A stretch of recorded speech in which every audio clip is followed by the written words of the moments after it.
మద్దతు ఇచ్చినటువంటి దానికి కట్టుబడి రాజకీయ పార్టీలుగా బహిరంగ వేదికల్లో సామాజిక న్యాయం కావాలని అడుగుతున్నటువంటి విధానంలో మీరు అంశాన్ని న్యాయపరంగా కోర్టుకు లిఖితపూర్వకంగా మీ న్యాయవాదుల బృందం ద్వారా పంపి మీ తరఫున కూడా ఒక అఫిడవిటీ లాగా మరి న్యాయస్థానానికి మీ అభిప్రాయాన్ని చెప్పేటువంటి విధంగా ఉండాలని సందర్భంగా నేను కోరుతా ఉన్నాను.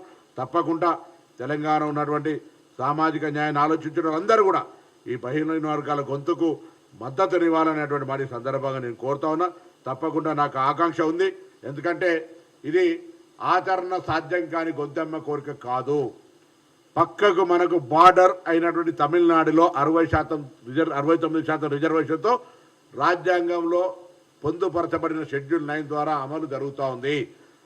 ఆనాటికి ఈనాటికి పరిస్థితులు మారి బలైన వర్గాలకు ఇంకా న్యాయం జరగాల్సినటువంటి పరిస్థితి ఉత్పన్నమైంది కాబట్టే ఈ నిర్ణయం తీసుకున్నాము. మా ప్రభుత్వం తరఫున సామాజిక న్యాయానికి ఛాంపియన్గా ఉన్న కాంగ్రెస్ పార్టీ ఇవాళ రాహుల్ గాంధీ గారు ప్రతి వేదికలో ఒకవేళ రాజ్యాంగానికి సంబంధించిన 50% క్యాప్ ఎత్తేయాలన్నా లేక ఇంకేదేమైనా జరుగుతుంది. అందులో నేను ఒక సంతోషకరం ఏమంటే భారతీయ జనతా పార్టీ అధికారంలో ఉన్న కేంద్రం కూడా కుల సర్వేకు మరి అంగీకరించినటువంటి పరిస్థితుల్లో రాబోయే కాలంలో యావత్ వ్యవస్థ దీనికి సంబంధించినటువంటి ఒక మూలం చర్చగా జరగబోతోంది. కాబట్టి దానికి సంబంధించి చట్టబద్ధతకు సంబంధించి కానీ ఇతరత్ర అన్నీ కూడా చేయమని చెప్పి సందర్భంగా కోరుతా ఉన్నాం.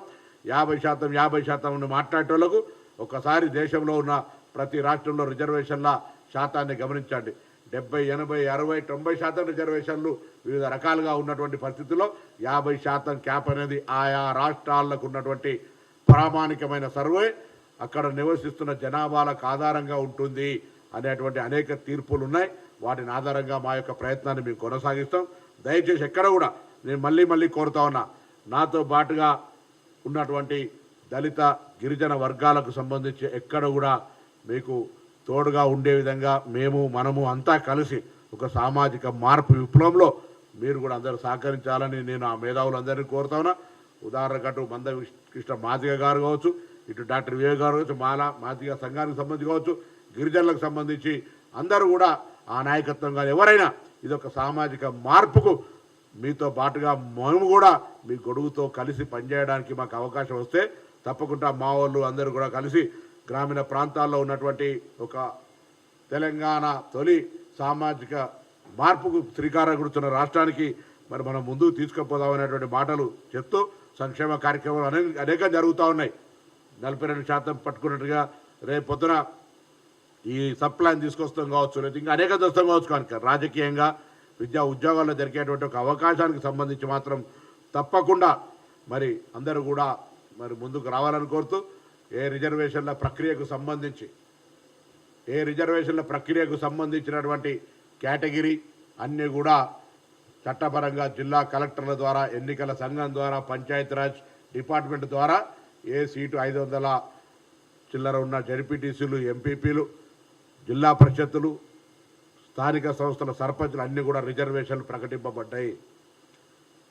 అక్కడ ఉండబడేటువంటి వర్గాలందరూ కూడా ఐక్యంగా అందరూ కూడా వీలైనంత వరకు అందరి అభిప్రాయంగా కలిసి మంచి ఒక సహృద్భావ వాతావరణ లోపల ఎన్నికలు పాల్గొని సామాజికంగా గెలిచినప్పటికీ ఆ గ్రామ అభివృద్ధి, ఆ గ్రామీణ ప్రాంతాల అభివృద్ధికి సంబంధించిన చిత్తశుద్ధితో ఉండే విధంగా ఉండాలనేటువంటి మాటను కూడా కోరుకుంటా ఉన్నాం. తప్పకుండా 9వ తారీఖు నుంచి జరిగేటువంటి నామినేషన్లకు సంబంధించి ఏ రిజర్వేషన్లు అనేటువంటి స్థానాలు ప్రకటింపబడ్డాయో ఆ స్థానాలకు సంబంధించి ఎస్సీల దగ్గర ఎస్సీలు, బీసీల దగ్గర బీసీలు, ఎస్టీల దగ్గర ఎస్టీలు, జనరల్ దగ్గర జనరల్ అందరూ తయారయ్యే విధంగా ముందుకు పోవాలని కోరుతూ తప్పకుండా మరి ఎక్కడ కూడా ఎటువంటి ఇబ్బంది లేకుండా ఉండే విధంగా కోరుతూ ఇంకొక మాట కూడా, ఇది న్యాయస్థానానికి పరిధికి సంబంధం లేకుండా అవుట్ ఆఫ్ ది కోర్టు చాలా అటు మనం న్యాయపరమైన అంశాలను పరిష్కారం చేసుకోమని కోరుతాం. నేను పిటిషనర్లందరినీ కోరుతా ఉన్నాం. మేము అందరం కూడా మా సంఘాల తరఫున కూడా, అయ్యా మేము ఎవరికి అన్యాయం చేస్తలేము, మేము మా పిటిషన్ మీరు ఉపసంహరించుకోమని విజ్ఞప్తి చేస్తూ ఉన్నాం. ఎందుకంటే ఇది ఒక సామాజిక మార్పుకు శ్రీకారం చుడుతూ ఉన్నాం. కాబట్టి ఆలోచన చేసి మీరు వేసినటువంటిది మీకు వ్యతిరేకంగానో మీకు నష్టం జరిగేటువంటిదో కాదు. ఇదే ఒక సామాజిక న్యాయాన్ని మార్పుకు విప్లవంగా మార్గదర్శకత్వం చేసేటువంటి అంశం. కాబట్టి ఆ దశలో